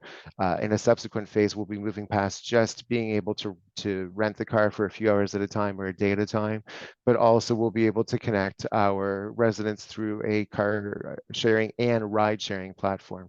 So residents will be able to advertise the fact that they have space in their car for a trip that they're already doing, or conversely, we'll be able to say that they're looking for a particular trip and are hoping that someone else will be able to cover that. So again, always about evolution and always about innovation and finding new solutions.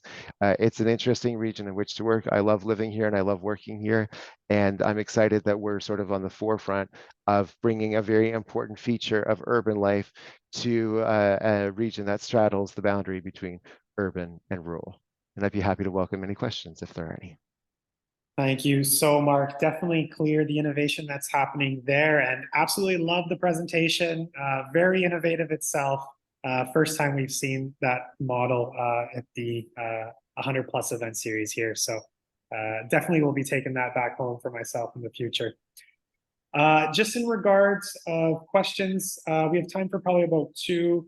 One thing that I had a question on is very clear in terms of how the municipalities are involved in kind of the governance structure of this quasi-government organization that you had mentioned. I'm just wondering if you could go into a little bit more detail, perhaps what the provincial or federal government's involvement may be in your work, if at all. Sure. So we are, obviously we do receive some funding from all levels of government, but again, the primary driver there, of course, at the provincial level in particular is the gasoline tax. So we are often, example in one of our territories where we have a larger number of residents who live further away from that principal axis, the Highway 132. So that's the municipality regional municipality county of Bonaventure.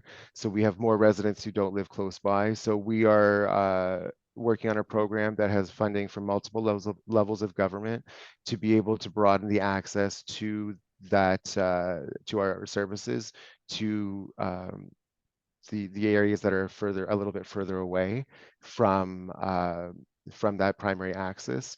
So we're a lot of our projects are community driven, but then we start by looking for funding at many different levels. And so we respond to Transport Canada, but we don't have a whole lot to do with them, but we work closely with the Ministry of Transportation here in the province of Quebec. They're responsible, for example, for approving anytime we want to put up a bus stop, they have to approve it first. And they kind of keep us in line to a certain extent, but we work with them as well. And they are, for example, a funder of the project of which I spoke for expanding mobility in that particular sector. Awesome. Thank you, Mark. And one last question here from Anthony Krishnan. I'm just going to read the whole question here, and it's in the chat as well. It is observed that we can use data-driven approach that will allow local authorities to plan flexible mobility services tailored to residents' travel needs. Data-driven approach for the introduction of an on-demand mobility in rural urban areas help derive at scale and comprehensive information on residents' travel patterns and habits. What is your view on this? I guess he's asking how you incorporate data-driven approaches. Yeah, so a few minutes ago, I mentioned that we're very lucky to be able to sort of do things on the qualitative side because we're small and we can talk to people. But this is my view on this is it's absolutely necessary, in particular, maybe even more so because we're in a less densely populated region.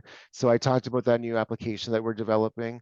That application, one of the intentions there is that we'll have better data to work with about our origins and destinations for our passengers.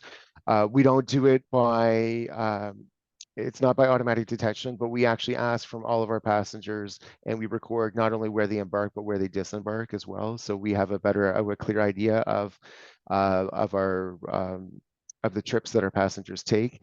And that project I just spoke of in Bonaventure recently, really the crux of that is transport on demand. So this application that is launching right now, in a subsequent phase of that, we're looking at developing better transport on demand, because earlier I did talk very briefly about we have some services that are built around reservations. And that is essentially a transport on demand, but we're not sending the right size vehicle at this moment. It's often just an extension of an existing route that at its endpoint can take a couple people to another place.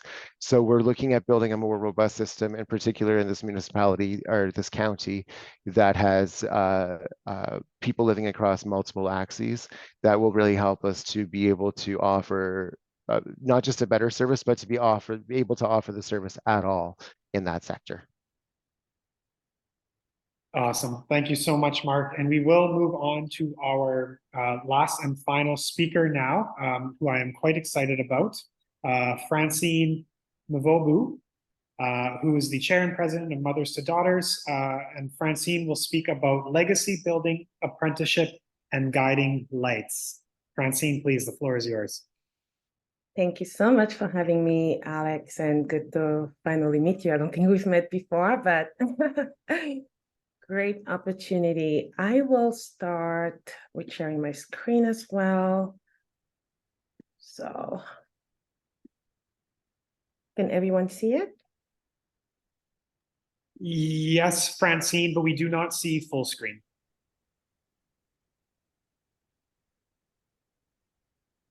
Can you see it now? I still see the non-full screen version. Okay, I'll stop sharing. And just bear with me, please. Technology. All good? Yes, I see what makes us different. Background now, yeah. Okay. Hold on. Just trying to go to.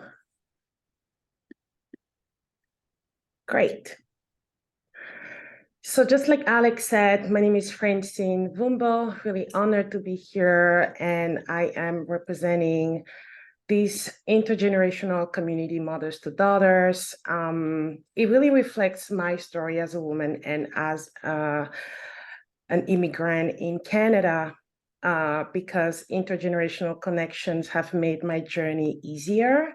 And from there, I felt the urge to give back and also mobilize my peers around the concept, the most noteworthy concept of mentoring. Moving on to the next slide, we actually launched in 2020.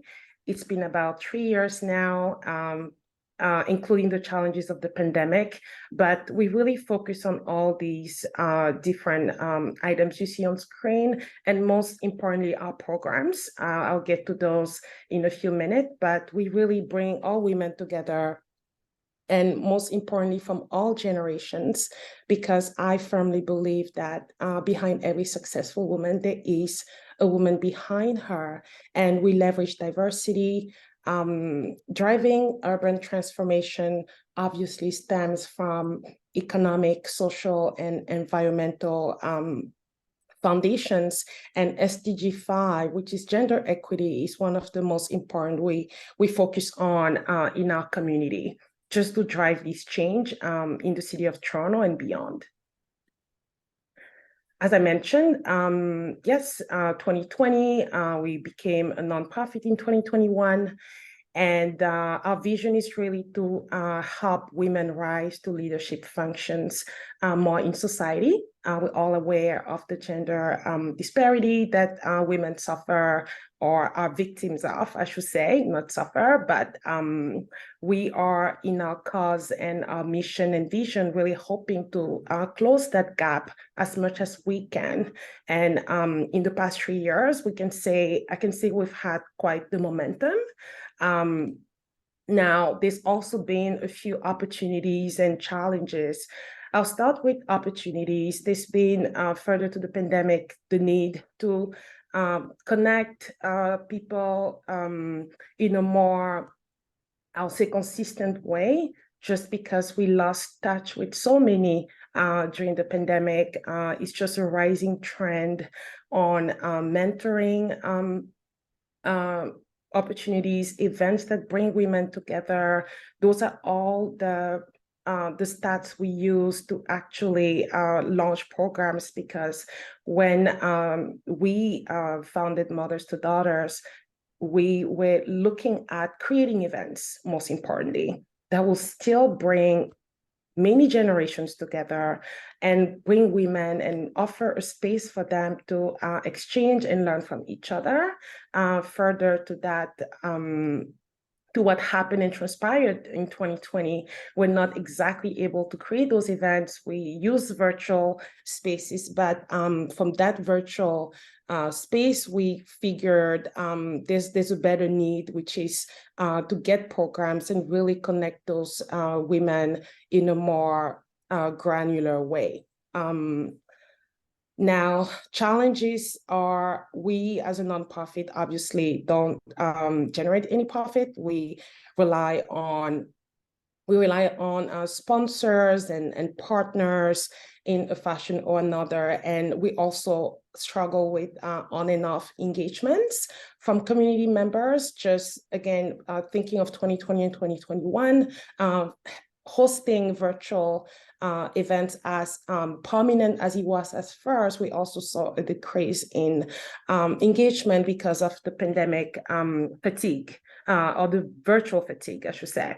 So the lack of those opportunities to create those in-person experiences is something that we've been focusing on closely, and also bringing to everyone we have in front of us looking to support us to make sure we provide experiences to our communities that really factor in that in-person element.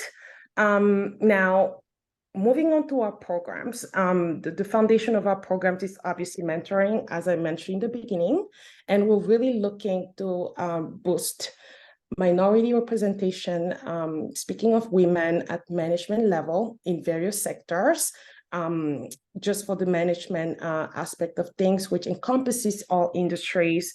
We've seen it trends around 9%, and we're really looking in coming years to raise that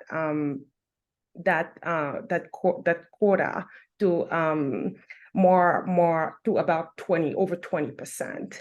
Now, it's been proven, and myself, I'm a living testimonial.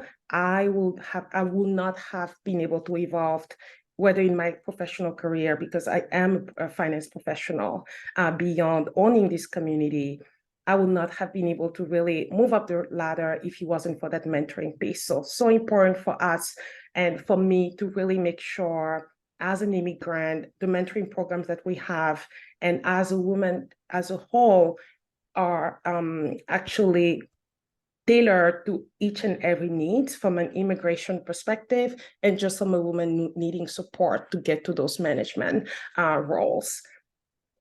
Which leads me to our programs. The first is called the Legacy Building Apprenticeship, and it really focuses on bringing to women's attention the need and the importance, younger women specifically, to start building a legacy at a very young age.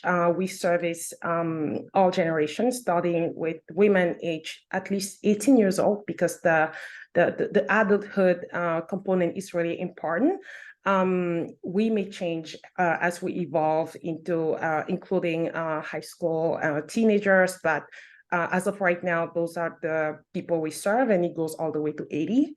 And Legacy is really a program that encompasses various sectors, including professional, personal, and business goals that younger women may have, and having to reflect, to have a conversation and build a relationship with someone that'll be able to accompany them during that process and that journey.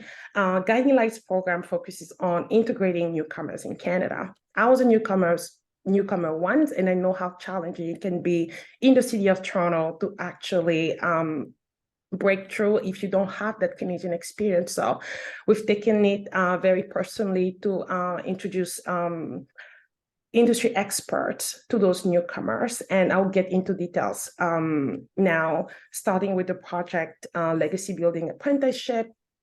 Again, we're putting the stats that are very blatant on the gaps between men and women. Now, women, it's just not that they want to be mentored, but they need that mentoring to go from one level to another. And building up on that, we created this program that addresses those different needs. And the first pilot program was last summer in June. We created about 6 weeks worth of programs. I don't have it on screen here, but I'm giving you more context. And those programs, that program pilot really helped us gauge the needs and also the topics of interest that we will ask our mentors to actually address when they have those conversations with their mentees. In our community, mentors are called mothers and daughters are called mentees. And this program, as you can see on screen, really focuses on growth and again, the element of building a legacy, which is not synonymous with wealth, but the awareness as a woman to really strive to grow every single day and ensure that they're building their character and their confidence to be able to actually take on those leadership roles in society. This is what the process looks like in terms of selecting and matching. We have a community of over 1,500 people to date, and we provide this opportunity to those interested in joining those programs to fill out questionnaires, making sure we match them with the right people. This is all done manually because we don't have the resources yet to be able to automate that matching from a mother to a daughter. Now, what we've heard is how mutually beneficial these mentorship relationships is from a legacy building perspective, because mothers feel they can maintain their legacy by giving back, and daughters feel they can actually project themselves in various sectors or various I would say personal or business or professional, meaning career, starting a business, or just elevating their character as individuals. Our second programs is Guiding Lights. And the challenge here, as I mentioned earlier, really stems from newcomers coming with foreign experience and not being able to integrate in Canada as they were promised. I was fortunate to move to Canada when I was a student, but I've had the opportunity to mentor many women who didn't have that opportunity to have either high school or college degrees here, and they had to apply for jobs where they were reduced to starting at an entry level. It's been frustrating, and we, with Guiding Lights, really are I've been brainstorming and implementing ways to bring industry experts to actually make those newcomers get roles beyond entry level. And we've been successful at that. Just moving on to what the programs have actually procured to our participants. We've had testimonials of the impact to connect with someone in a specific industry, and also just tools such as knowing how to network to be able to get to those outcomes. The programs also rotate from a Guiding Light perspective, just like Guiding Lights, legacy building apprenticeship, I should say. And we present every 2 weeks one industry expert to Guiding Light, to mentees from the Guiding Lights program, so they can see and be able to visualize how they can either pivot from the industry they come from or continue in the industry where they wish to actually find their very first job. And the topics that we curated are job integration delay. We're really fighting against delaying those first jobs. And most of our programs participants would join. We have over 50 of them for the current cohort. Are actually experiencing some breakthroughs, such as having a job within 3 months, within 2 months, as opposed to the 6 months to a year, which is an average at this point in Canada. Now, the selection process is done the same beyond one-on-one discussions. We have group peer discussions, And we are very specific on helping people that have lived in Canada within 2 years, because we believe those people have the highest potential to actually integrate the workforce, because they are obviously in need of a job. Beyond 2 years, it's an area we haven't quite explored, because we assume most people are, whether in a business launching phase or have found a job already. So right now, with Guiding Lights is really within the 2 years in Canada.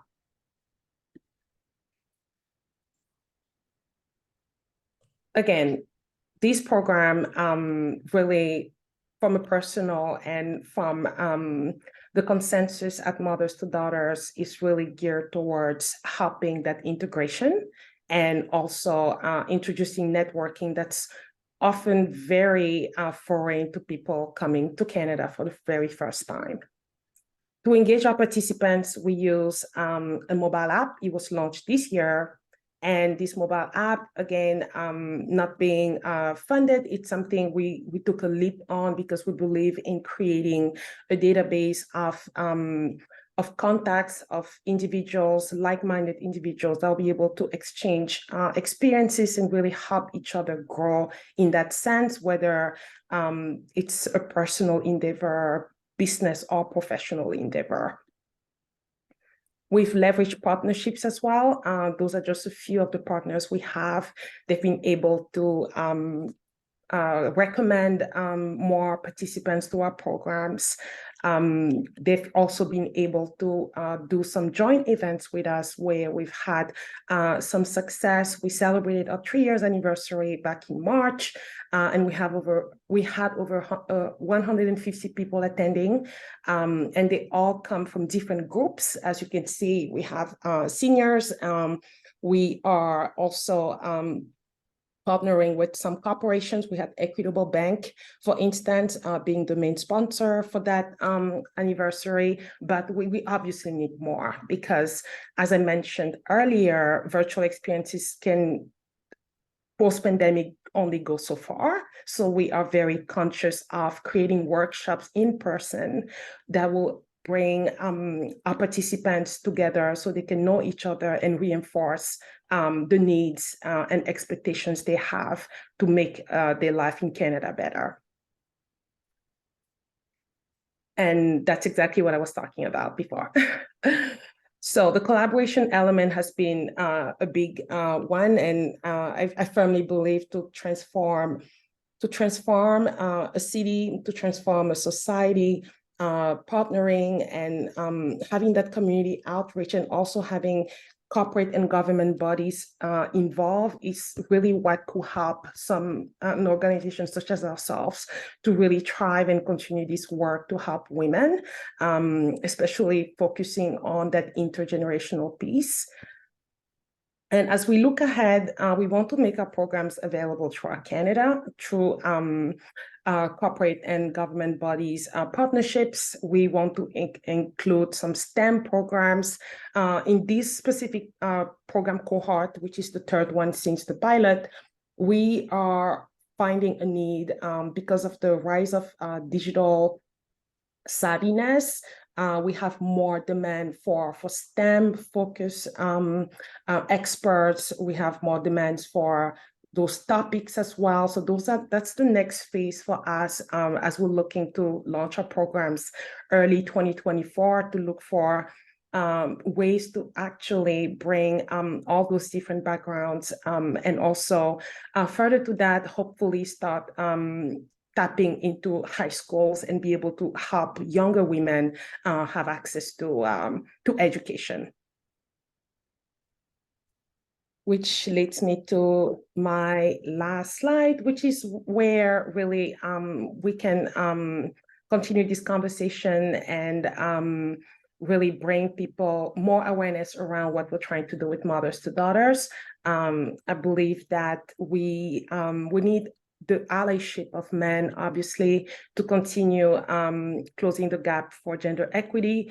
We need collaborations from like-minded organizations. We need also the partnerships from corporate and government bodies to be able to continue the work we started 3 years ago. Thank you. Thank you, Francine. I see some questions in the chat here from Anthony Krishnan.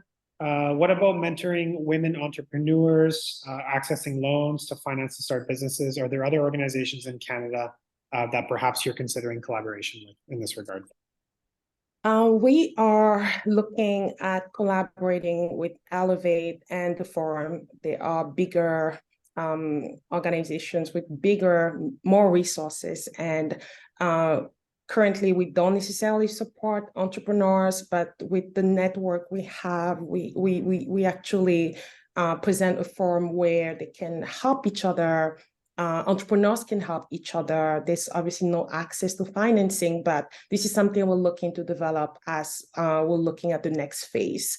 We have about 2 weeks before the current program closes, and the next 5 months will really help us shape, perhaps add this element to the next program launch that we project for January 2024. Fantastic, Francine. And one of the issues that I know in our immigration system in Canada is often the skills that people have acquired in other countries, whether that be in medicine, pharmacy, etc. They don't often transfer over into Canada. I'm wondering if your organization has made any considerations on supporting women who perhaps have lost those skills. Not lost, but their qualifications are not recognized in Canada. Yes, I mentioned earlier, we've noticed a trend with women newcomers specifically, and they come in an environment where you have to sell yourself and you have to speak with people outside of your network, something they're not necessarily used to. We put a big emphasis on that. Networking is everything when you're looking to integrate in a new country, not just that, beyond that, in your career and even your personal life. And that's something we reinforce. Our mentors are very much aware of those limitations from newcomers. Some of them, it's new to them. Others are prepared to actually have those conversations. And it's not an easy process. I can think about the team members I have at Mothers to Daughters, whom up until this day are really slow in that avenue when it comes to really stepping out of their comfort zone. And that's something that we continue. It's obviously not an easy fight because it's pretty much challenging some things that were learned at a very young age, such as keeping it to yourself. I come from a background where you're not supposed to be proud. You always have to be shy. So we've seen many women exude that behavior, and it's something that we're still working on. And with the participation and the partnership from other organizations, we're really hoping to elevate the level of guidance and workshops that we present to really make those women understand, and also the power of testimonials to help them understand how beneficial it is for them in this economy to step out of their comfort zone. Awesome. Thank you so much, Francine. And with that, we have about 1 minute left. So perhaps what I'll do is I'll provide some concluding remarks. We heard from a number of fantastic speakers today, 5 to be exact. The first one being Jennifer Taves on the Sustainable Neighborhood Action Plan and the management of water systems and channels, with the Toronto and Region Conservation Authority, of course, in Toronto, but there's others as well. And their organization is looking at aligning with municipal objectives and applying innovative approaches that provide benefit to communities based on neighborhood needs and priorities. We also heard from Fernando Caru on the Toronto Western Hospital Wastewater Energy System, which was a creative public-private partnership, I think we can call, to reduce CO2 emissions in a hospital, and importantly, focusing on that innovative process that could be scaled and replicated. We heard from Tasleem Thar from United Way Greater Toronto, who spoke about Inclusive Economic Opportunity Initiative, the Golden Mile to be specific, and how the ILIO is providing a platform for public and private and community partners to come together to provide very clear economic benefits to the community. She shared, I believe it was 5 pilot projects they're currently working on. We also heard from Mark Lazanowski from Regime, a shift to sustainable transport in Atlantic Canada, and importantly, how a smaller region in Quebec, 90,000 residents, I believe was the number, is providing creative ways to provide transport services across the region, and also offering a model for other regions as they continue to look at how they can deliver transport services in their region as well. And then finally, we just heard from Francine speaking about mothers to daughters and the mentorship program. And an interesting quote that Francine shared was, behind a strong woman is a strong woman. So important to build up these social capacities and social capital within our societies as well. Just before I close, just some commonalities that I did recognize that I think all the speakers presented on. Partnership, super key on ensuring that all stakeholders are at the table, and perhaps some of these are not as noticeable. That innovation that's being worked on is scalable and replicable, and then aligning with larger municipal, provincial, and federal objectives. These were some common recurring themes. So I want to thank everybody here today for joining us. And please do stay tuned for more to come out of these great examples as we share them nationally and globally. And with that, farewell.